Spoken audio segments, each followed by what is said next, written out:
ഒരു നാടാകെ കാത്തിരുന്ന കല്യാണം. വരൻ സൂര്യ, വധു മിത്ര. എന്നാൽ ഈ കതിർമണ്ഡപത്തിന് മറ്റു ചില ലക്ഷ്യങ്ങളുണ്ട്. ആരും മറക്കില്ല ഈ കല്യാണ ദിവസം. കാണാൻ കാത്തിരിക്കുക. സ്വയംവര പന്തൽ എല്ലാ ദിവസവും രാത്രി 8 മണിക്ക്. നോക്കൂ, നിങ്ങൾ ഇങ്ങനെ നിധിയുടെ മുമ്പിലിരുന്ന് സങ്കടപ്പെടരുത്. അത് ആ കുട്ടിക്ക് വലിയ ഷോക്കാവും. നിധി, അവളിപ്പോ റൂമിലാണോ? എനിക്കൊന്ന് കാണണം ഡോക്ടറെ. ഇപ്പൊ മയക്കം വിട്ട് കാണും. പോയി കാണാം. കുഴപ്പമൊന്നുമില്ലെങ്കിൽ ഇന്ന് തന്നെ വീട്ടിലേക്ക് കൊണ്ടുപോവുകയും ചെയ്യാം.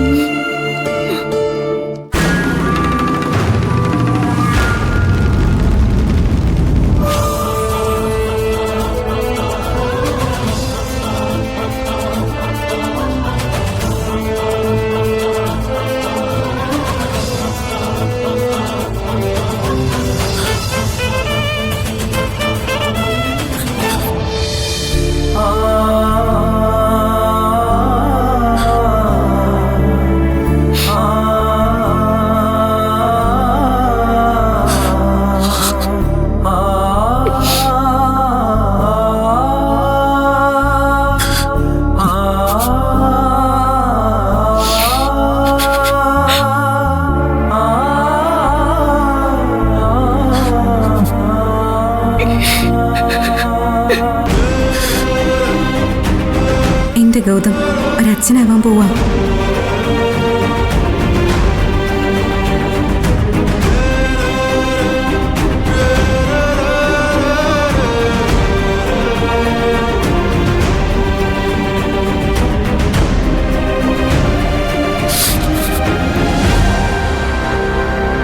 നമ്മുടെ സ്വപ്നങ്ങളൊക്കെ വെറുതെ ആയല്ലോ.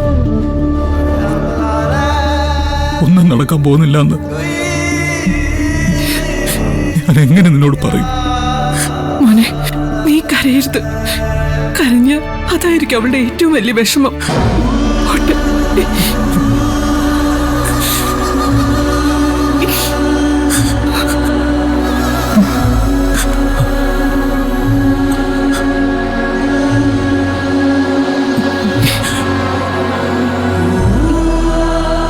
ഗൗതം,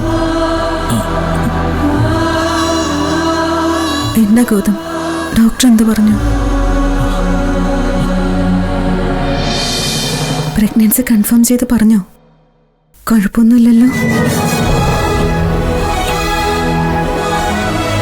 വയറുവേദന വന്നത് എന്തുകൊണ്ടാണെന്ന് ഡോക്ടറോട് ചോദിച്ചില്ല?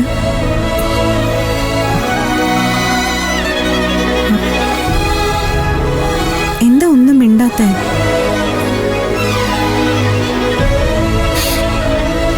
കുഞ്ഞ് പൂർണ്ണ ആരോഗ്യത്തിൽ തന്നെയല്ലേ ഗൗതം?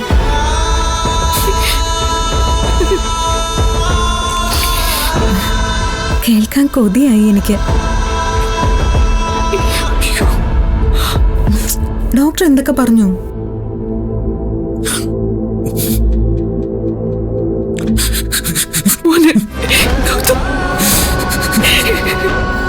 എന്താ എന്തു പറ്റി ഗൗതം? എന്താ എന്തു പറ്റി? എന്തിനാ കരയുന്നേ?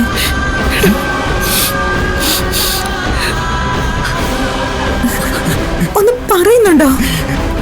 എന്തെങ്കിലും ഒന്ന് പറയൂ ഗൗതം. അത് നിനക്ക് എനിക്ക്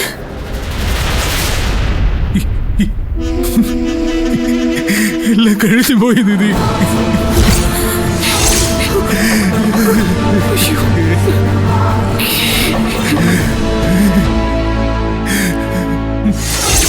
അതുകൊണ്ട് തന്നെ നിധിക്ക് ഒരിക്കലും ഒരു അമ്മയാകാൻ കഴിയില്ല.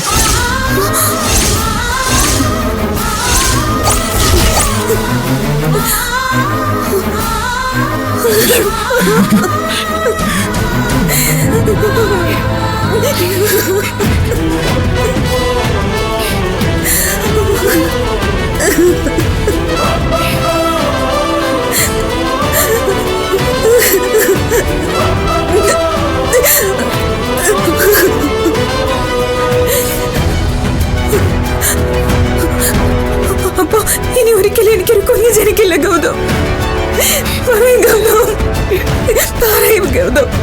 ഇനി അമ്മയാവാനുള്ള ഭാഗ്യം എനിക്കില്ലേ? പറയമ്മേ, സത്യമാണോ ഞാൻ ഈ കേട്ടത്? ഇതിനു വേണ്ടി എന്ത് പാപാ ഞാൻ ചെയ്ത്?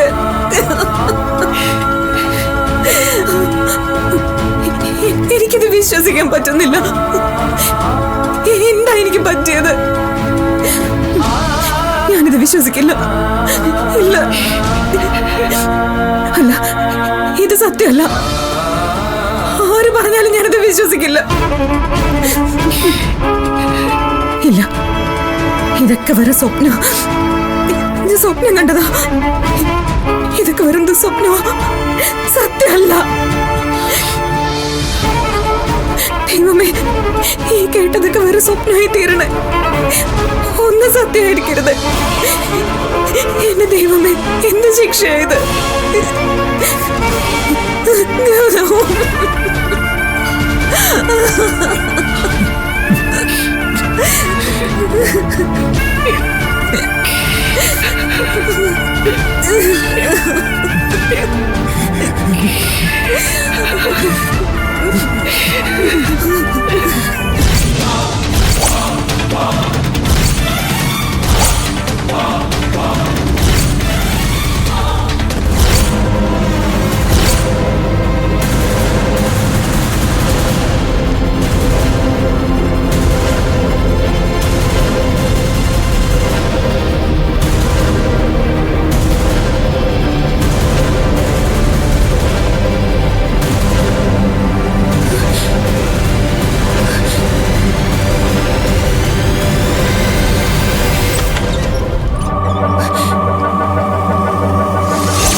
മോളെ ഞങ്ങളൊന്നും ചെയ്തിട്ടില്ല.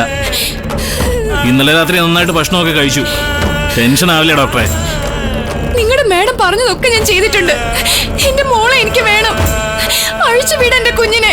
സോറി ഡോക്ടറെ, മേഡത്തിന്റെ പെർമിഷൻ ഇല്ലാതെ ഞങ്ങൾക്ക് ഒന്നും ചെയ്യാനാവില്ല. കുട്ടിയെ വിട്ടോളൂ എന്ന് പറഞ്ഞ് ഒരു കോളെങ്കിലും വരട്ടെ, എന്നിട്ട് വിട്ടുതരാം. നിങ്ങളുടെ മാഡത്തിനെ ഞാൻ വിളിച്ചോളാം.